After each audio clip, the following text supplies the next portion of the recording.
The ballroom was eerily quiet as Grayson Aldrich stood on stage, frozen. His confident smirk faded, replaced by a rare look of uncertainty as the massive screens behind him flickered to life. Then, his own voice echoed throughout the room. "You know, you could have just left me alone." A ripple of murmurs spread through the crowd. Someone gasped. Others exchanged glances, confusion and surprise washing over their faces. On the screen, the waveform of the recording pulsed like a heartbeat. Grayson's grip tightened on the podium. "This is ridiculous," he muttered, his voice strained but still under control. "Anyone can manipulate audio. This is—" Before he could finish, the second clip began to play. "What? You think anyone's going to believe you over me?"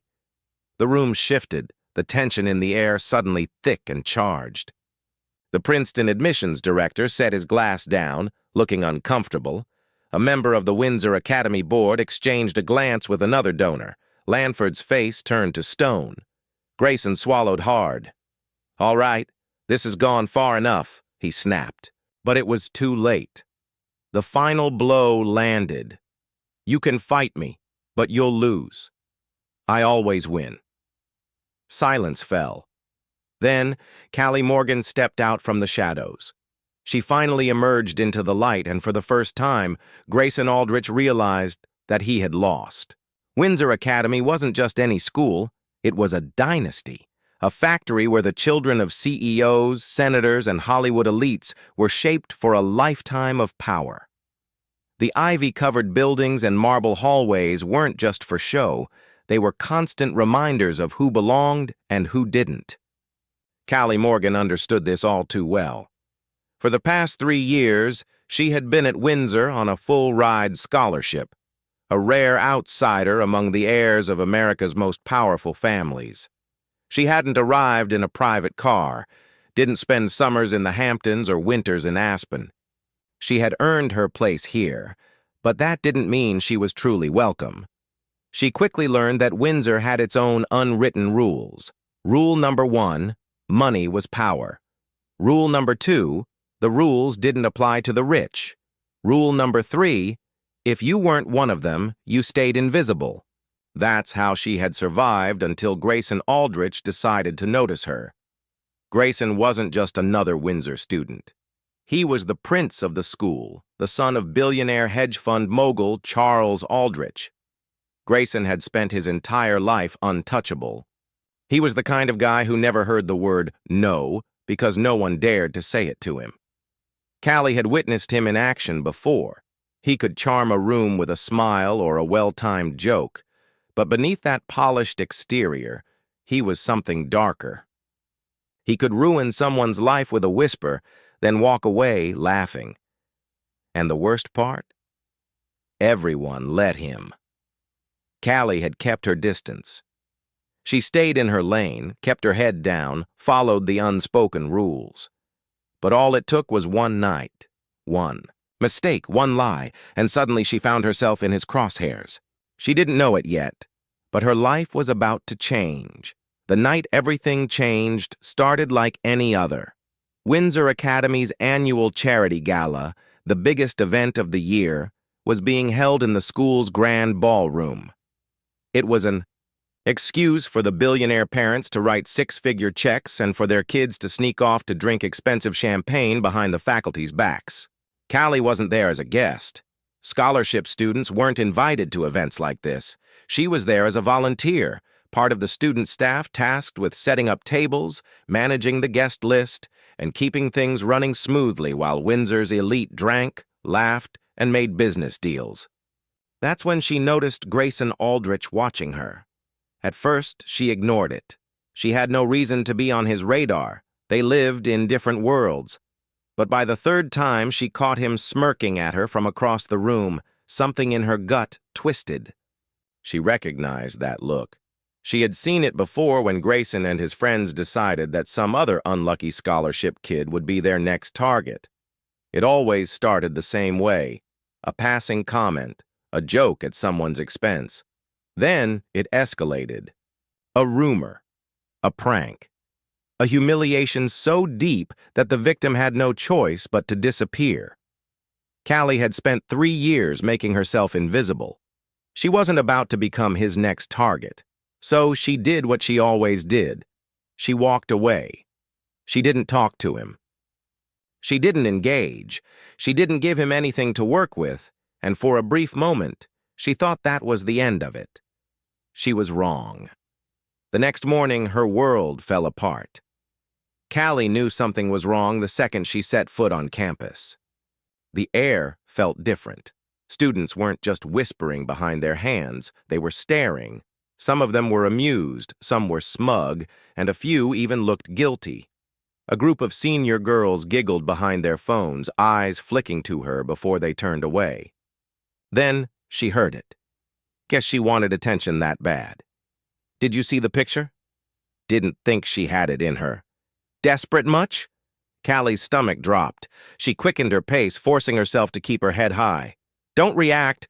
Don't let them see you panic. But her fingers were already curling around her phone. Her heartbeat thudded in her ears as she unlocked the screen. Notifications were blowing up. A group chat called Windsor's Finest had been leaked, and inside it was a photo. Her photo. Or at least it was supposed to be. The image showed a girl sitting on her bed in her dorm room, wearing just a lace bra. Her face was slightly turned to the side. It wasn't fully explicit, but it was enough. Enough to ruin her. The caption beneath made her stomach churn. Guess scholarship kids will do anything to stay here. Who's next? Callie felt as if the ground had been pulled out from under her. Her hands trembled as she zoomed in. The girl in the photo had the same dark hair, the same room layout, even the same hoodie thrown over the desk chair. But Callie had never taken that picture. Her head spun. Someone had set her up, and she already knew who. Grayson Aldrich. Callie forced herself to move. Standing still meant looking guilty. Looking guilty meant losing. She pushed through the whispers, heading towards the one place she could go for answers. Straight for the administration building. There was only one way to stop this cued off before it spread any further, but by the time she reached Headmaster Langford's office, it was already too late. Mrs. Patel, the school secretary, barely met her eyes. "You should go inside," she said softly, nodding. "You the door. They're waiting for you." Sigh swallowed. Hard, she stepped in and immediately felt the weight of the room press down on her. Behind the massive oak desk sat Headmaster Richard Langford, hands folded neatly. Expression unreadable to his right was Dean Wilcox Windsor's head of student conduct, his face set in a grim line. And sitting in the chair opposite, them looking perfectly at ease, was Grayson Aldrich. Callie's pulse spiked. Grayson leaned back, Lazarone, arm draped over the side of his chair, watching her with that same amused smirk he'd worn at the gala. Like this was funny, like this was a game, Miss Morgan Langford said, gesturing for her. To sit, we have a situation, CIE clenched, her fists forcing herself to stay calm. If she lost control, she lost the narrative. She sat lifting her chin. That picture isn't me. Langford sighed as if this was all terribly exhausting for him. We understand this is a difficult situation, but given the nature of the photo, we have to consider all possibilities. Callie's stomach churned. All possibilities. Wilcox cleared his throat. We received an anonymous report that you may have sent the image, yourself seeking attention, possibly for financial gain. Callie's breath caught in her throat. They weren't investigating. Who framed her? They were blaming her. She turned to Grayson. He met her gaze completely unfazed, and then he shrugged, like he knew exactly how this would go. Langford steepled his fingers, given the damage to the school's reputation. We'll need to place you on immediate suspension while we conduct an internal review. Callie's hands curled into fists. No, this wasn't just about her. This was about power, about money. If she let them do this, it wouldn't just be her reputation ruined. It would be her future. She had a choice. She could walk away, quietly, just like they wanted, or she could fight. She took a breath, and then she made her decision. Cy refused to let them bury her. The second she walked out of Langford's office, she pulled out her phone and called Elena, her best friend, picked up on the first ring. "I saw it," Elena said before Callie could speak. "I knew something was wrong. The moment I walked into class, everyone was talking about you," I exhaled sharply. "I need to prove it's fake." There was a pause then, the rustling of fabric as Elena grabbed her laptop. "I'm on it." She said that image had to come from somewhere Kai hung up and forced herself to think logically someone had taken a picture of a girl who looked like her, edited it just enough to make it convincing, and leaked it. But why? Why now? Her mind flashed back to the gala, to Grayson watching her. He had picked his target. And CIE had no doubt he was already setting up the next phase of his plan. By lunchtime, her worst fears were confirmed. The whispers had turned into full-blown rumors. She overheard snatches of conversation as she walked through the halls. Fake concern from classmates who'd never spoken to her before. Crude jokes from guys who thought they were being clever, but what made her stop in her tracks was the new story circulating. She was probably blackmailing someone with those photos. I heard she was messaging guys for money. Callie's blood ran cold. Grayson hadn't just leaked the photo, he was twisting the narrative-making. It impossible for her to fight back if people believed she had sent the picture herself. It didn't matter that it was fake because in the court of public opinion, guilt was whatever the loudest voices decided it was, and right now Grayson controlled the volume, but Cy wasn't going down that easily. She headed straight to the library where Elena was already set up. With her laptop fingers flying over the keys, I checked the metadata on the image. Elena said without looking up, "The timestamp is fake. Whoever leaked it stripped the original data." But there's something else selened over the screen. Heart pounding, Elena turned her laptop toward her. The upload came from an account linked to Windsor's private student network. Scene hailed sharply. "Someone on campus did this," she murmured. Elena nodded grimly. "And I think we both know who." Clenched her jaw. If Grayson thought he could destroy her and walk away, untouched, he was about to learn just how wrong he was. Cy stared at the laptop screen, the lines of code blurring for a second before she forced herself to focus. They had AED. The leak had come from Windsor's private student network, which meant whoever uploaded the photo had used the school's internet. That was Grayson's first mistake. She straightened. "Can we trace the exact user?" Elena frowned. Not directly. The school system masks individual logins, but she hesitated, then smirked. "There's a backdoor security logs. Every device that connects to Windsor's network leaves a footprint. If I can access the right server, I might be able to match the upload to a specific device." CIE exhaled slowly. This was it. A real shot at proving Grayson had done this butt-hacking into the school system. That was dangerous. Elena, her best friend, rolled her eyes. "I'm not an idiot. CIE, I'm not actually hacking anything. I just need topple open source logs. It's not illegal LIF. It's public data." CIE's lips twitched. That sounds like something a lawyer would argue. Elena grinned. "That's why I'm going to law school." Her fingers flew over the keyboard in a few minutes. Later, she sucked in a breath. "Oh, you've got to be kidding me." Cy leaned in. "What?" Elena turned the laptop toward her. And there it was, the data log from the night of the gala, showing a single school-registered laptop accessing the student network at the exact time the photo had been uploaded. Grayson Aldrich's laptop. A rush of adrenaline surged through C. This was it. The proof she needed. Elena to pay a finger against the screen. He's going to deny it. Say his laptop was stolen or hacked or whatever excuse rich kids use when they get caught. CE knew she was right. Grayson had been untouchable. His entire life, even with proof, he'd talk his way out of it. Unless she made sure there was no way out. She straightened her pulse steady. "Then we don't just expose the truth," she said. "We make it impossible for him to bury it." Arched a brow. "You have a plan?" Callie's jaw tightened. Not yet. But she would. because Grayson Aldrich had declared war on her reputation, and now she was going to burn his down. CIE saw it in the way.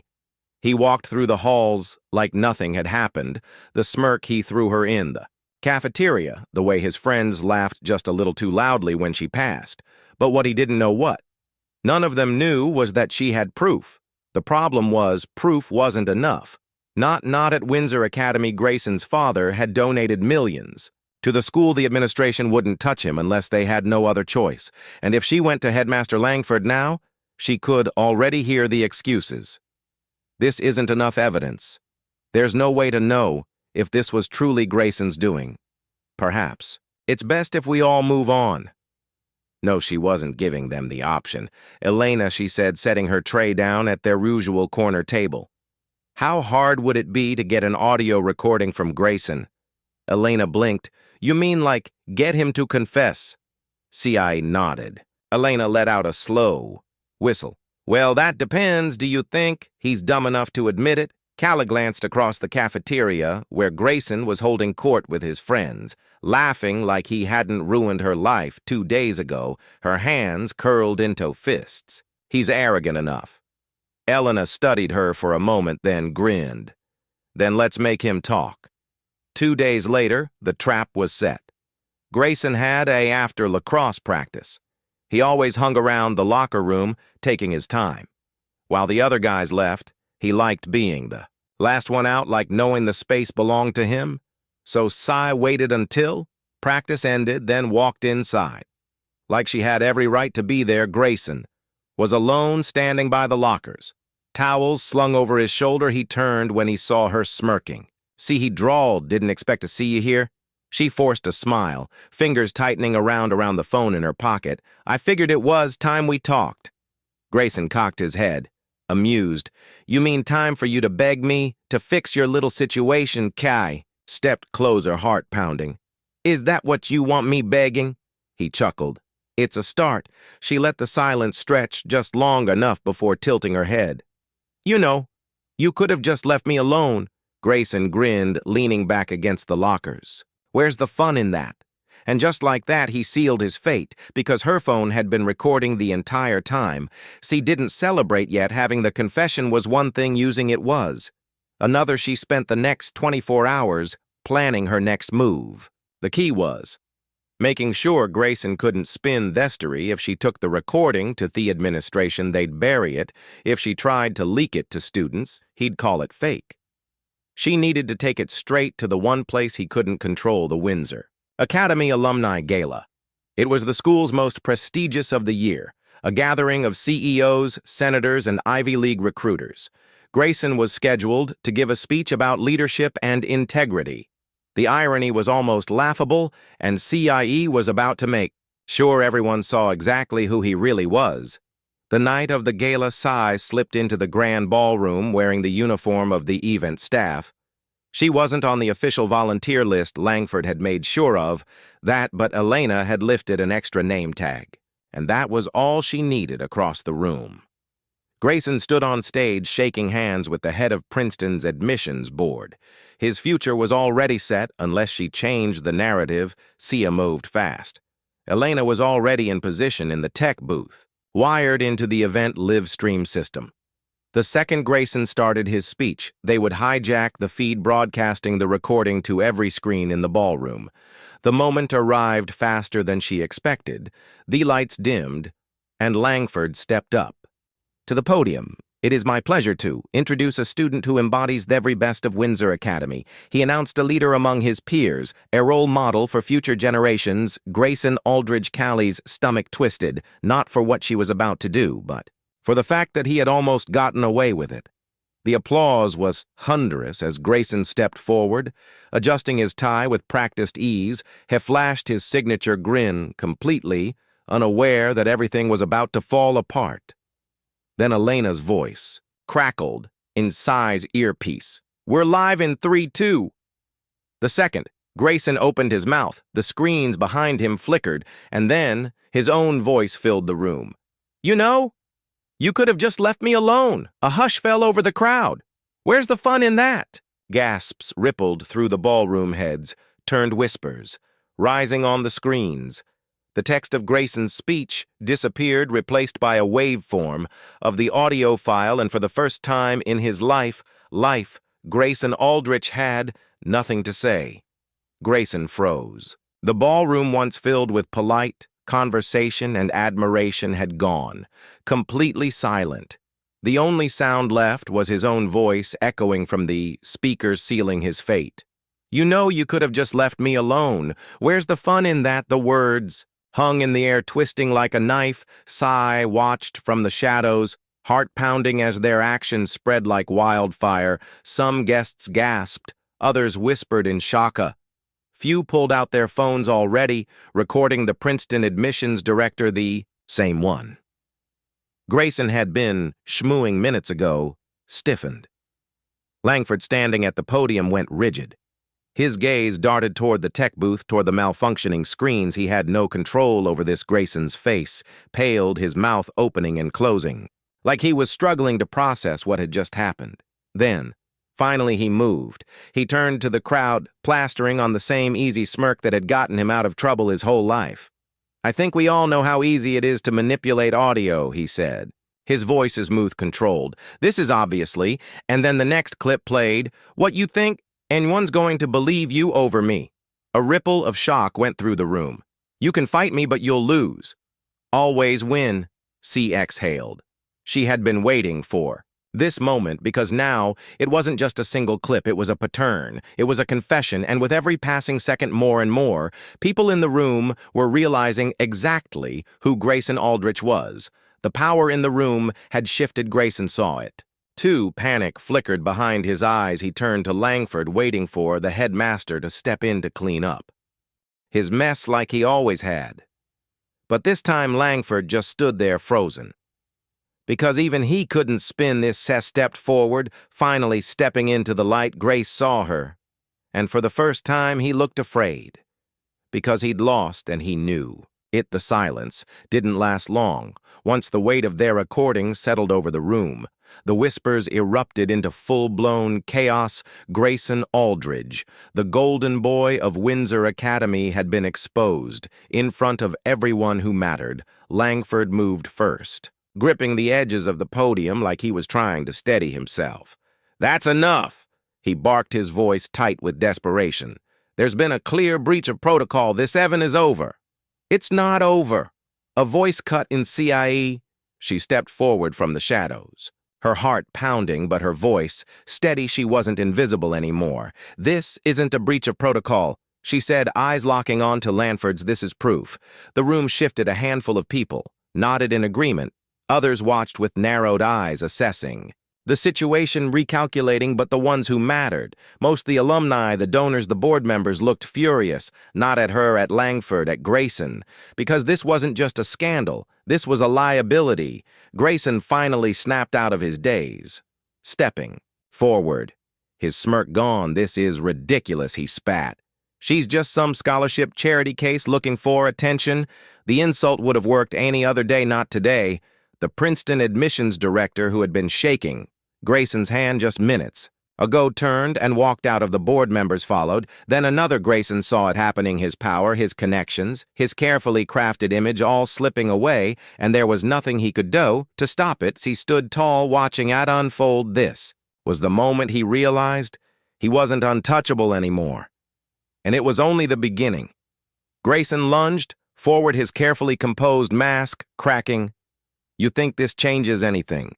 His voice was sharp, desperate. "You think anyone actually cares?" CI didn't move. She didn't flinch. She didn't need to, because the damage had already been done. Someone's phone chimed then. Another.